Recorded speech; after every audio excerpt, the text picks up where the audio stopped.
श्रीराम साधक हो, सध्या आपण सोमवार ते शनिवार श्री ब्रह्मचैतन्य गोंदवलेकर महाराज यांच्या परंपरेतील साखरखेर्डा येथील संत परमपूज्य श्री प्रल्हाद महाराज यांचे श्री देवीदास अमृत मोहरील लिखित संक्षिप्त चरित्राचा आस्वाद घेत आहोत.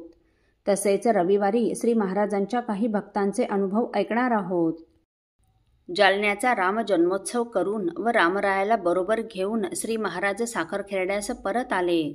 आता श्री महाराजांची घरीच रामोपासना सुरू झाली. सकाळी ब्राह्ममुहूर्तावर उठून मानसपूजा, जप, नंतर प्रातर्विधी उरकून स्नान, संध्या, रामाची अभिषेकपूर्वक पूजा, नियमाचा जप, होम, भिक्षा असा श्री महाराजांचा दिनक्रम पूर्ववत सुरू झाला. आता या सर्व कार्यक्रमास रामराय सगुण रूपाने साक्षी होते. श्रीराम मंदिरात दर्शनासाठी येणाऱ्या मंडळींपैकी बरेच भाविक महाराजांच्या व रामाच्या दर्शनालाही येऊ लागले. शके 1843 इसवी सन 1921ला पुरुषोत्तम भाऊंचा दुसरा विवाह महाराजांनी अकोला जिल्ह्यातील बाळापूर तालुक्यात असणाऱ्या पळशी येथील नानासाहेब कोरेगावकर यांच्या मुलीशी ठरविला. त्यामुळे घरात पाहुण्या मंडळींची वर्दळ वाढली व जागा अपुरी पडू लागली. तेव्हा गावातील वामनराव देशपांडे हिवरेकर यांनी त्यांच्या एका रिकाम्या वाड्यात श्री महाराजांना येऊन राहण्याची विनंती केली. तेव्हा अडचणीचा, सर्वांच्या इच्छेचा व वामनरावांनी केलेल्या प्रेमपूर्वक विनंतीचा सन्मान राखून श्री महाराजांनी नाना काळे यांच्या जागेतून वामनराव हिवरेकर यांच्या वाड्यात स्थलांतर केले. लगेच या नव्या जागेत श्री महाराजांनी होमकुंड तयार करून घेतले. आता पूजा, होम, हवन आणि श्री रामरायाची नित्योपासना घरीच होऊ लागली. पुढे भाऊंचा विवाह समारंभ पळशी येथे साजरा झाला. लग्न झाल्यावर काही दिवसांनीच मेहकर येथील श्री बालाजी मंदिराच्या विश्वस्तांनी साखरखेर्ड्यास येऊन पुरुषोत्तम भाऊंना बालाजी मंदिराचे प्रमुख पुजारी म्हणून पाठवावे अशी श्री महाराजांना विनंती केली. श्री महाराजांनी व भाऊंनी त्यांच्या विनंतीस मान देऊन पुरुषोत्तम भाऊ मेहकर येथे श्री बालाजीच्या पूजेसाठी राहण्यास गेले. पुढे साधारण 1 वर्षभर श्री महाराजांचा मुक्काम या हिवरेकरांच्या वाड्यात होता. तेथे पुढेही राहता आले असते, परंतु नियतीला ते मान्य नसावे. कारण एक दिवस गोपाळदादांचे कुटुंब राधाबाई म्हणजे महाराजांच्या दादी वहिनीला झटके येऊ लागले. एक दिवस ओसरीवर मोठ्याने किंचाळून त्या बेशुद्ध पडल्या. त्यांना उचलून आतल्या खोलीत नेऊन अंथरुणावर निजविले, डोळ्याला पाणी लावले, अंगारा लावला. काही वेळाने त्या शुद्धीवर आल्या व म्हणाल्या की मला कोणीतरी आतून त्रास देतो. पुढे पुढे हा प्रकार वारंवार होऊ लागला. कधी आकस्मिकपणे त्यांचे पातळ पेटे तर कधी त्या खांबाला चिकटलेल्या दिसत. तेव्हा त्यांना काही बाधा झाली असावी असे सर्वांच्याच लक्षात आल्याने महाराजांनी हा समाचार पुरुषोत्तम भाऊंना कळविला. पुरुषोत्तम भाऊ 3-4 दिवसांनी बालाजीच्या पूजेची व्यवस्था करून तातडीने साखरखेर्ड्यास आले.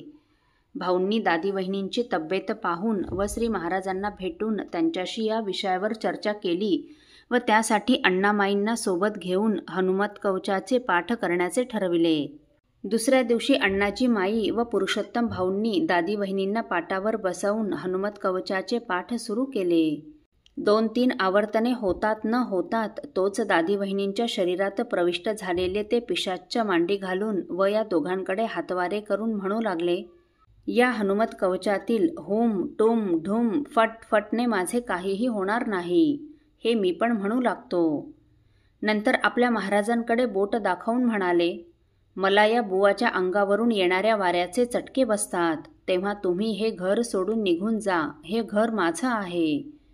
श्री महाराज येथे राहण्यास आल्यापासून त्यांचा अखंड रामनामाचा जप चालत असे.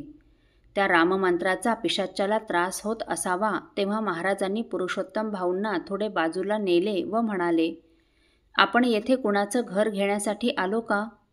आपण त्यांच्या घरात राहावे अशी त्यांची इच्छा नाही.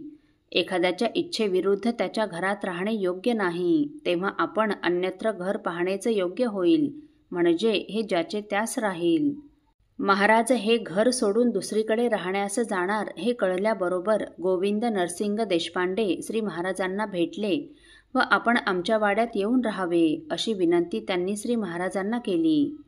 त्याप्रमाणे श्री महाराजांनी भाऊंच्या सल्ल्याने व श्री सद्गुरू रामरायाची इच्छा जाणून गोविंद नरसिंग यांच्या वाड्यात राहण्यास जाण्याचे ठरवून त्यांच्या घरात राहण्यास आले. तिथे श्री महाराज 1-1.5 वर्ष राहिले. पुढे सदाशिवराव दस्तकी यांनी श्री महाराजांना पेठेतील बालनाथ गोविंद मंदिरासमोरील आपल्या वाड्यात राहण्यास येण्याची विनंती केली. देसाई देशपांडेंचीही तशीच इच्छा होती, म्हणून श्री महाराज त्यांच्या वाड्यात राहण्यास आले. तिथून पुढे श्री गोविंद रामानंद मंदिरात राहण्यास जाईपर्यंत महाराज सर्व कुटुंबीय मंडळींसह आनंदपूर्वक तिथेच राहिले. असो.